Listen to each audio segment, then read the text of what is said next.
Bismillahirrahmanirrahim.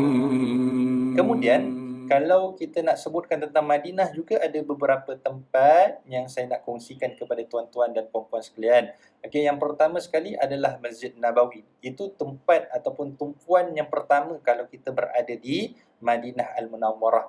Okey, Madinah ni adalah satu kota yang sangat dicintai oleh Nabi SAW.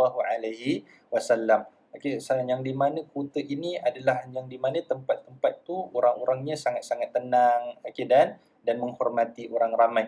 Jadi di situlah yang di mana tempatnya Nabi duduk dan juga tempatnya Nabi SAW wafat dan dikebumikan. Okey, jadi tempat tumpuan di Madinah adalah di Masjid Nabawi, di Taman Raudah, iaitu taman di antara taman-taman syurga, di makam Rasulullah SAW dan dua para sahabatnya iaitu Abu Bakar dan juga Umar.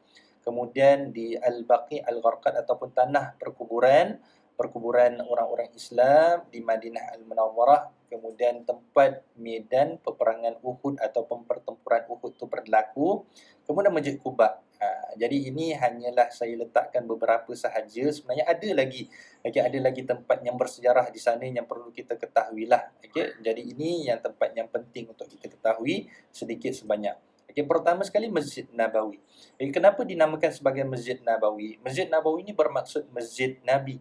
Oleh dikarenakan seringkali Nabi bila mengatakan tentang masjid dia, dikatakan masjidku ini. Okay, jadi disebabkan itu kita katakan Masjid Nabawi. Dan Masjid Nabawi ini mempunyai fadilat yang khusus bila kita solat di dalam Masjid Nabawi. Di antaranya Nabi SAW mengatakan solat di masjidku ini, Masjid Nabawi, adalah lebih utama daripada 1000 kali solat daripada masjid-masjid yang lain, melainkan Masjidil Haram. Jadi kalau boleh, kalau kita datang ke Masjid Nabawi ataupun kalau kita berada berdekatan dengan Masjid Nabawi, kalau boleh kita solat di dalam masjid. Kerana Nabi SAW menjanjikan solat di dalam masjidku ini. Jadi kalau boleh jangan kita datang lewat ke masjid, ke Masjid Nabawi lah. Sebabnya kalau kita pergi ke sana, kalau boleh kita sampai ke dalam masjid 1 jam sebelum azan. Bukan azan baru kita nak turun daripada hotel kita kemudian kita pergi ke masjid. Jadi kerana kita nak dapatkan keutamaan solat di dalam Masjid Nabawi. Jadi ini di antara fadilat ataupun kelebihan solat di Masjid Nabawi. Jadi kalau kita sampai di Masjid Nabawi itu, kita masuk daripada Babus Salam. Sebenarnya daripada apa-apa pintu sekalipun kita boleh masuklah di dalam Masjid Nabawi. Kerana tumpuannya sekarang adalah untuk kita masuk ke dalam masjid, kemudian solat sunat, kemudian kita untuk pergi ke makam Rasulullah SAW dan dua sahabatnya. Jadi kita masuk daripada arah Babus Salam. Ini lebih mudah untuk kita pergi ke makam Nabi SAW. Jadi bila kita masuk ke masjid, jangan lupa untuk kita membaca doa masuk ke masjid, melangkah dengan kaki kanan, dan kita bawa sekali lah sandal ataupun kasut yang kita pakai. Oleh dikarenakan bila kita masuk di situ dan bila kita nak ziarahi makam Nabi SAW, kita tak boleh untuk kita kembali ke tempat yang kita masuk. Kena keluar daripada pintu yang berdekatan dengan makam Rasulullah SAW, itu Bab Al-Baqi. Jadi kemudian bila kita masuk ke dalam masjid, apa sahaja masjid yang kita masuk, jangan lupa untuk kita lakukan solat sunat tahiyatul masjid. Solat sunat tahiyat 2 rakaat. Sebagai penghormatan kepada masjid. Sebagai untuk menjaga niat kita bahawasanya bila kita masuk masjid adalah untuk mengagungkan Allah Subhanahu wa taala. Sebab itu Nabi SAW pesan di dalam satu hadis, "Idza dakhala ahadukumul masjid fala yajlis hatta yusalliya rak'ataini." Iaitu apabila salah seorang daripada kamu masuk ke dalam masjid, janganlah kamu duduk. Jangan duduk dulu. Jangan berbual dulu dan sebagainya. Lakukan solat 2 rakaat. Lakukan solat 2 rakaat. Seusai daripada solat tu, duduklah di mana kita nak duduk. Kemudian lakukanlah apa yang kita nak buat di dalam masjid. Ini yang pertama sekali lah bila kita masuk ke dalam masjid. Jadi bila kita ingin menziarahi makam Rasulullah SAW, ada beberapa adab lah kita perlu jagalah. Okey, untuk kita pergi ke makam Rasulullah yang sangat mulia, berdirilah di situ. Okey, bila kita sampai ke makam itu, kemudian membelakangi kiblat dan menghadap dinding makam Nabi sallallahu alaihi wasallam. Okey, jadi di situ ada seolah-olah ada tiga pagar pintu lah. Okey, yang di mana di pertengahan tu adalah di makam Rasulullah. Kita sampai di situ, okey, pandanglah ke makam itu, kemudian kosongkan kita punya fikiran daripada hal-hal keduniaan, seolah-olah kita sedang berhadapan dengan Nabi sallallahu alaihi wasallam dengan segala kemuliaannya dan kedudukannya dan yang tinggi, dan kemudian kita ucapkanlah salam dengan perlahan. Okey, kita perlu jaga suara kita, adab kita di dalam masjid lah, terutama di dalam masjid Nabi sallallahu alaihi wasallam. Kalau kita perasan, di atas makam Rasulullah sallallahu alaihi wasallam tu ada ayat tulisan khat Al-Quran, okey, iaitu ayat itu yang berbunyi, ya ayyuhalladzina amanu la tarfa'u aswatakum fawqa sautin nabi. Itu wahai orang-orang yang beriman, janganlah kamu meninggikan suara kamu di atas suara Nabi sallallahu alaihi wasallam. Surah Al-Hujurat ayat yang kedua. Kalau kita boleh bacalah di atas makam itu. Jadi jangan kita tinggikan suara kita, perlahankan suara kita bila kita sampai ke hadapan makam Rasulullah, seolah-olah kita berhadapan dengan Nabi sallallahu alaihi wasallam. Kemudian kita ucapkanlah salam kepada Nabi sallallahu alaihi wasallam. Paling mudah, assalamu alayka ya Rasulullah. Okey. Jadi kalau kita nak sepanjangnya ataupun sedetailnya adalah assalamu alayka ya Rasulullah. Assalamu alayka ya Nabi Allah. Assalamu alayka ya khairatullah. Assalamu alayka ya khairata rabbil alamin. Itu bermaksud salam sejahteralah atas kamu wahai Rasulullah.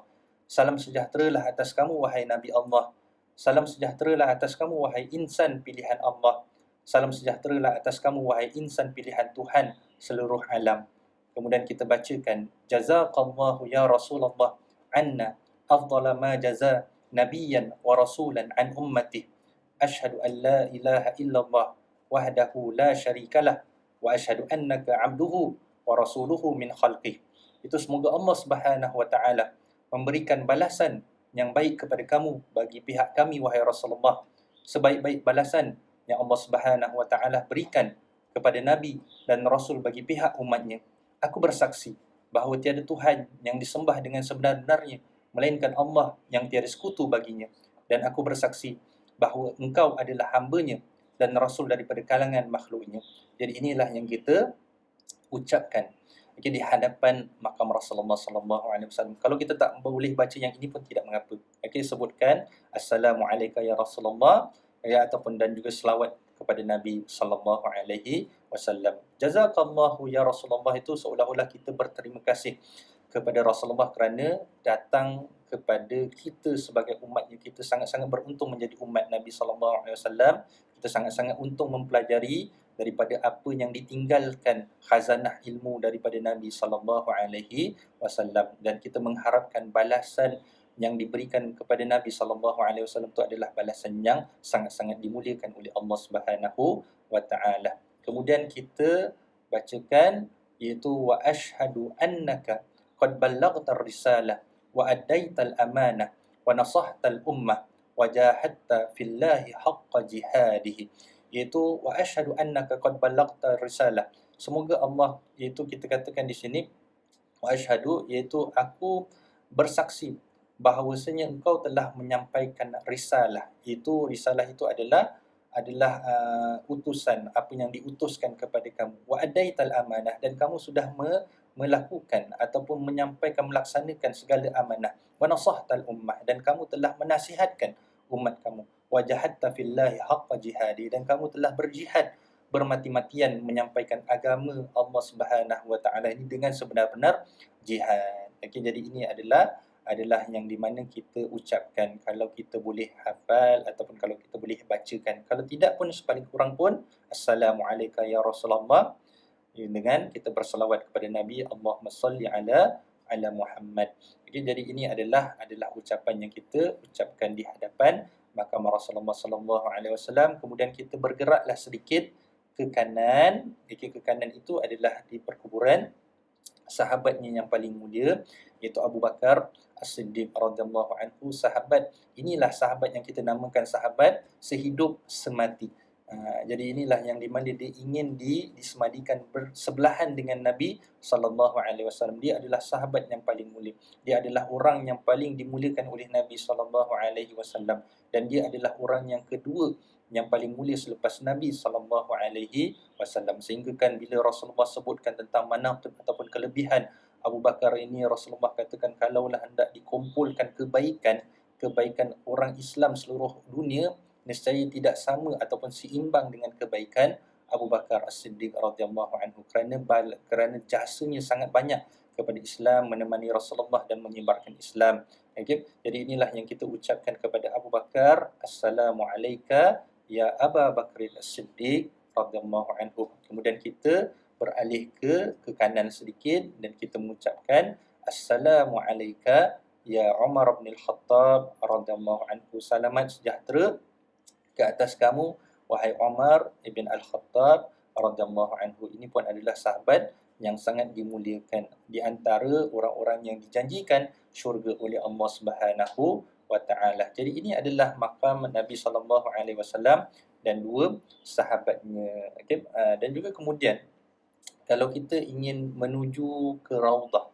Okay, Raudhah ni adalah taman di antara taman-taman syurga. Kita boleh dapat baca di situ ada signage lah. Okay, yang di mana signage tu menggalakkan kita, okay, menyuruh kita untuk kita sebagai orang Islam, jangan kita memaksakan diri dan juga jangan kita menyakiti sesama kita bila kita nak masuk ke dalam Raudhah lah. Okay, dan juga jangan kita berdesak-desak, maknanya jangan kita bertolak-tolak kerana kita berebut nak masuk ke dalam Raudhah. Okay, ke dalam di antara taman-taman yang di mana taman yang disebut sebagai taman-taman syurga. Okay, jadi kita tunggu giliran kita. Kita jaga adab kita dalam masjid. Kita jangan buat bising.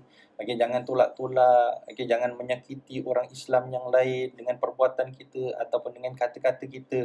Okay, jadi kita menantikan giliran kita lah. Okay, kadang-kala perlu mengambil masa 1 jam. Kadang-kala perlu mengambil masa 2 jam untuk kita masuk ke dalam Raudhah. Okay. Jadi kalau kita perasan, okay, di Raudhah itu ada tempat entrance-nya Raudhah itu, ada sesuatu tulisan yang di mana tulisan itu adalah yang di mana hadis Nabi sallallahu alaihi wasallam, yang di mana Nabi katakan ma baina baiti wa minbari raudhatun min riyadil jannah, itu di antara rumahku dan mimbarku adalah taman di antara taman-taman syurga. Okay, di antara rumah Nabi itu di makam Nabi sallallahu alaihi wasallam sekarang ini dan mimbar Nabi sallallahu alaihi wasallam yang dahulu itu adalah Raudhah ataupun taman di antara taman-taman syurga. Dan tempat itu sangat-sangat terhad, sangat-sangat sedikit, okay, terbatas. Okay, jadi disebabkan itu kita kena jaga adab kita bila kita masuk ke dalam Raudhah lah. Kenapa dinamakan sebagai taman syurga? Kerana tempat ini ada yang katakan pendapat mengatakan bahawasanya di situ adalah tempat menyerupai taman syurga. Ada yang mengatakan bahawasanya ibadat di situ menjadi sebab untuk kita masuk dalam syurga. Dan ada yang mengatakan tempat itu sendiri yang terdapat di antara mimbar dan rumah Rasulullah SAW di akhirat nanti akan diangkat menjadi salah satu taman di dalam syurga. Apapun kita tahu bahawasanya itu adalah taman syurga. Jadi kalau kita nak tahu syurga di dunia, masuklah ke dalam Raudhah. Jadi apa yang kita nak buat bila kita masuk ke dalam Raudhah ini? Kalau kita dapat, kita lakukan solat 2 rakaat. Okey, 2 rakaat tahiyatul masjid lah kalau kita dapat, okey, untuk kita solat di dalamnya. Kalau kita dapat untuk solat waktu, itu adalah lebih baik bagi kita lah. Kemudian selebihnya adalah untuk kita berdoa kepada Allah Subhanahu wa taala. Okey, lebih-lebih lagi untuk para wanita lah bila masuk ke dalam Raudhah. Okey, kadang-kadang tidak ada tempat untuk mereka melakukan solat. Okay, kadang-kadang ada wanita mengatakan takut kepala kena pijak lah, tak boleh nak sujud lah, tak boleh nak duduk lah dan sebagainya. Okay, jadi untuk para wanita masuk ke dalam Raudhah, kalau tak dapat solat, okay, ada yang tanya kepada saya, Ustaz, boleh tak solat diri? Tak ada istilah solat diri kecuali solat jenazah. Okay?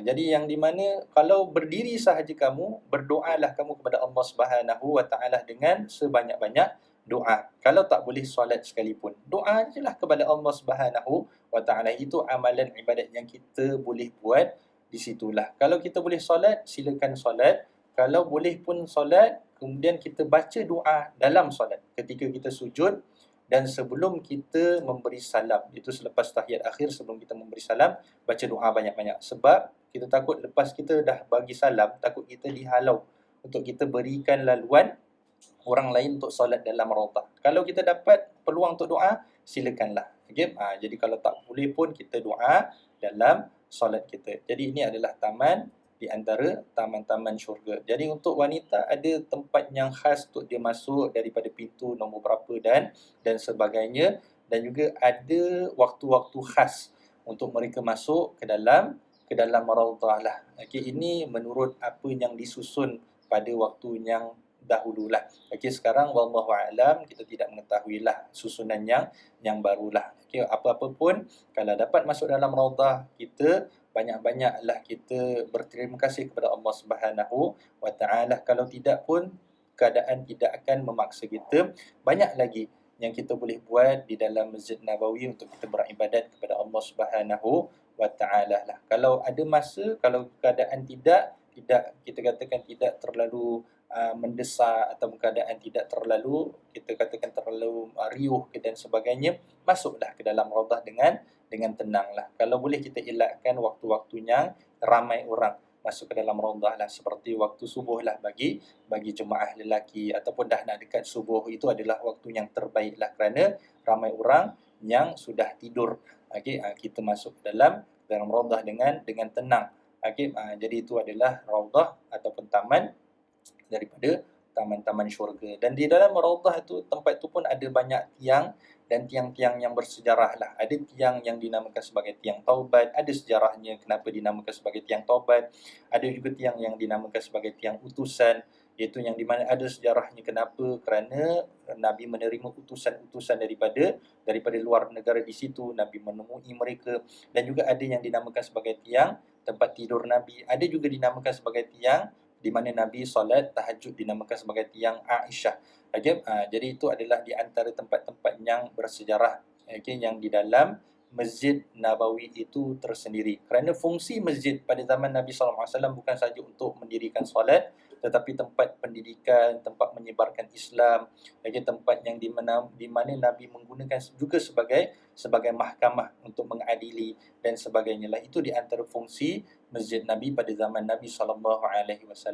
Okay? Jadi itu di antara sedikit sebanyak di antara sejarah di dalam Masjid Nabi SAW. Jadi kita akan pergi kepada yang selanjutnya, itu untuk kita menziarahi kubur Al-Baqi. Okey, kubur Al-Baqi ini, perkuburan Al-Baqi ini adalah untuk sesiapa sahaja yang meninggal ataupun yang mati di Madinah Al-Munawwarah. Dan ada galakan daripada Nabi SAW untuk kita, kalau kita bolehlah kita mati di tanah haram. Okey, jadi kalau untuk sesiapa yang sangat-sangat bertuah, mereka akan diabadikan ataupun dikebumikan di dalam kubur Al-Baqi Al-Qarqad. Okay? Jadi perkuburan ni yang kita katakan yang hanya boleh ziarah ke dalam perkuburan ni hanya bagi jemaah lelaki. Untuk wanita tidak dibenarkan untuk mereka ziarah di dalam kubur Al-Baqi. Dan di dalam kubur Al-Baqi ni pun ada waktu-waktu tertentu untuk kita masuk ke dalam kubur Al-Baqi. Okay, waktu dia selepas subuh dan selepas asar sahaja.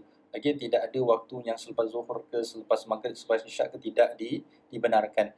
Okay. Jadi di antaranya juga untuk kita mengucapkan bila kita masuk ke dalam perkuburan Baqi ini, untuk kita mengucapkan Assalamualaikum dara qaumin mu'minin wa atakum ma tu'adun ghadan muajjalun wa inna insya'allahu bikum lahiqun.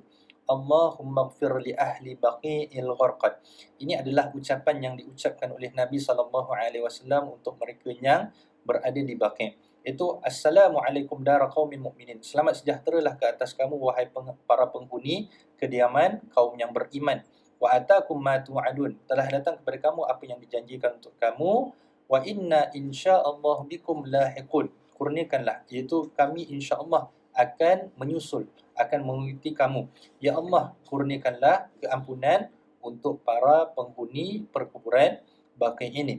Okey, jadi di antara siapa yang ditanam ataupun dikebumikan di Al-Baqi Al-Qarqad ini, di antaranya Ahlul Bait, itu keluarga Nabi SAW dan juga para sahabat-sahabatnya radhiyallahu anhum ajma'in yang disemadikan di perkuburan Baqi'. Antaranya adalah anaknya Nabi iaitu Fatimah, bagi Ruqayyah, Ummu Kalsum dan juga Zainab radhiyallahu anhum. Okey, kemudian di antaranya juga adalah cucu Nabi iaitu Sayyidina Hasan bin Ali bin Abi Talib.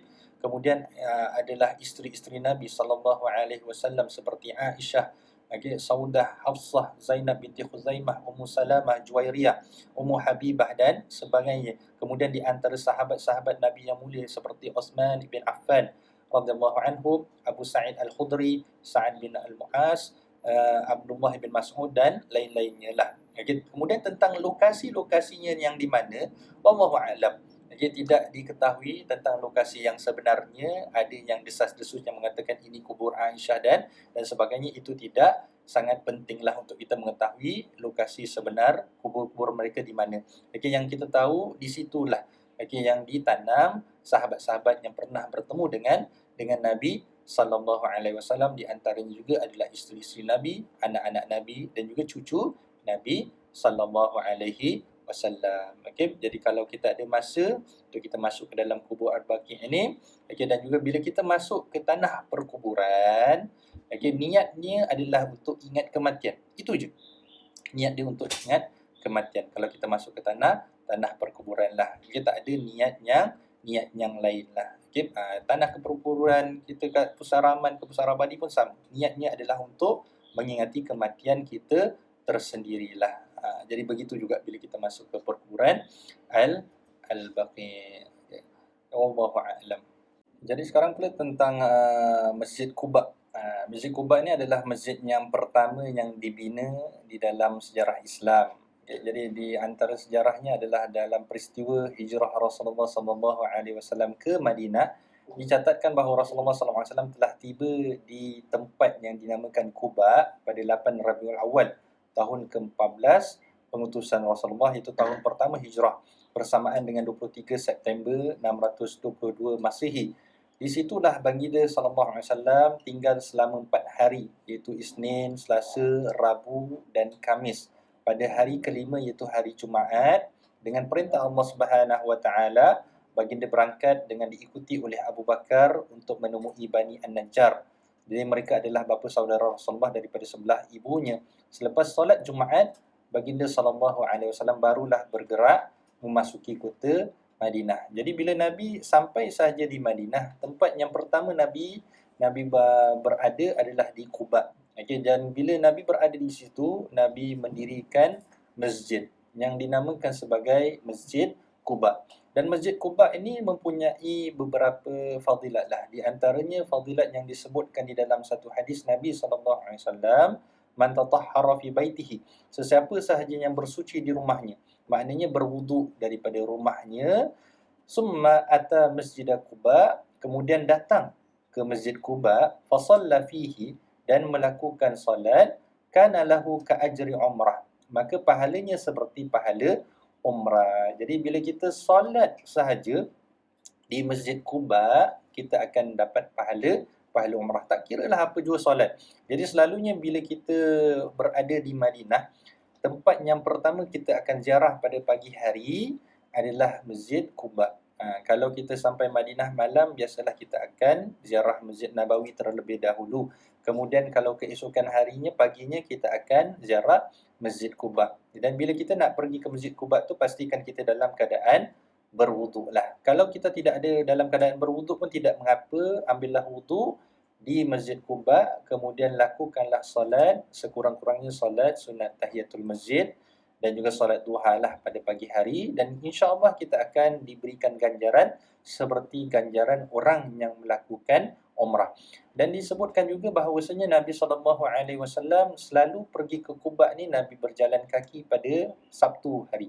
Okey, Nabi pergi ke Quba lah pada saat ataupun ketika Nabi hidup lah. Okey, tapi kita tidak perlu mengkhususkan hari untuk kita pergi ke Masjid Quba, dan tidak perlu untuk kita mengkhususkan untuk kita berjalan kaki lah. Okey, yang the point is, paling penting adalah untuk kita solat di dalam Masjid Quba. InsyaAllah kita akan dapat pahala sama seperti orang yang mengerjakan umrah. Okey.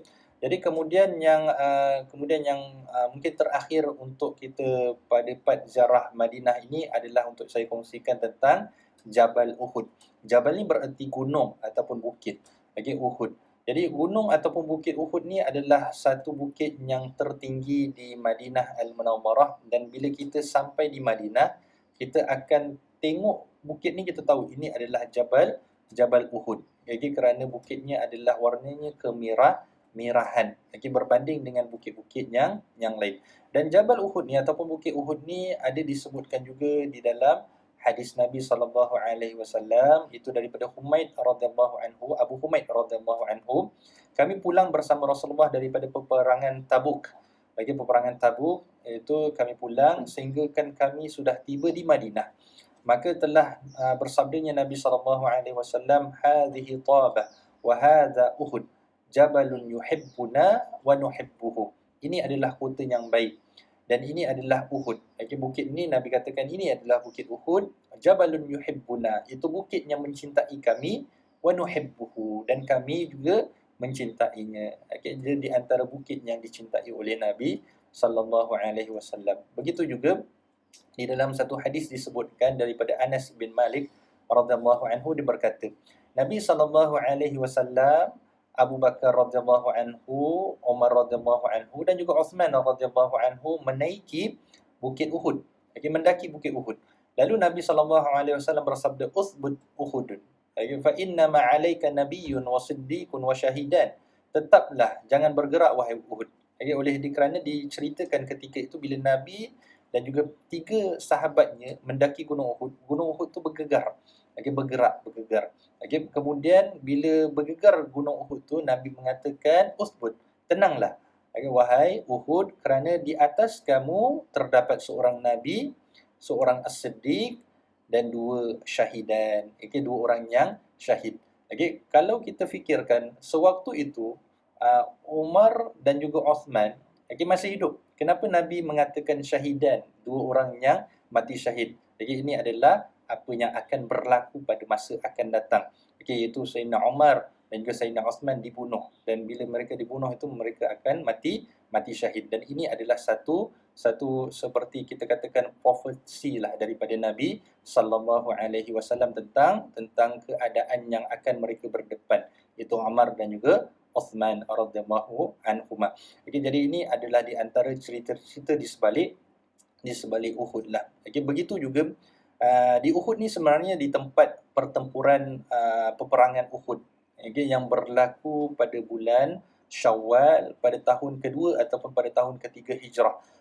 Jadi itulah yang di mana di antara pertempuran-pertempuran yang berlaku pada ketika zaman Nabi sallallahu alaihi wasallam, yang paling hebat kalau kita nak baca ceritanya adalah Uhud. Kalau kita baca ceritanya daripada sejarahnya, siapa yang terlibat dan juga siapa yang mati syahid di pertempuran Uhud. Dan di situ kita akan dapat lihat juga dan juga kita ziarah perkuburan para syuhada yang mereka mati syahid di Uhud. Di antaranya yang mereka mati syahid di Uhud adalah pakcik Nabi sallallahu alaihi wasallam, iaitu Hamzah, dan juga Hanzalah. Hanzalah ini adalah yang dinamakan sebagai ghasil al-malaika, yang dimandikan oleh para malaikat. Hanzalah ini juga merupakan seorang pengantin barulah, yang meninggalkan isterinya untuk menyertai bersama dengan Nabi sallallahu alaihi wasallam, dan dia keguguran ataupun mati syahid di medan peperangan Uhud. Dan juga Mus'ab bin Umair, seorang sahabat yang sangat mulia dan juga seorang sahabat yang sangat berjasa di dalam Islam. Dialah yang mula-mula pergi ke Madinah sebelum Nabi dan juga sahabat lain pergi ke Madinah untuk menyatukan 2 kaum yang terbesar di Madinah, iaitu kaum Aus dan kaum Khazraj. Dan dia adalah orang yang mati syahid di pertempuran Uhud, dan ramai juga yang mati syahid di pertempuran Uhud. Dan apabila kita sampai di perkuburan para syuhada Uhud tu, kita menyampaikan salam seperti mana kita menyampaikan salam di perkuburan-perkuburan yang lain, itu dengan mengatakan Assalamualaikum ya ahlad diyar.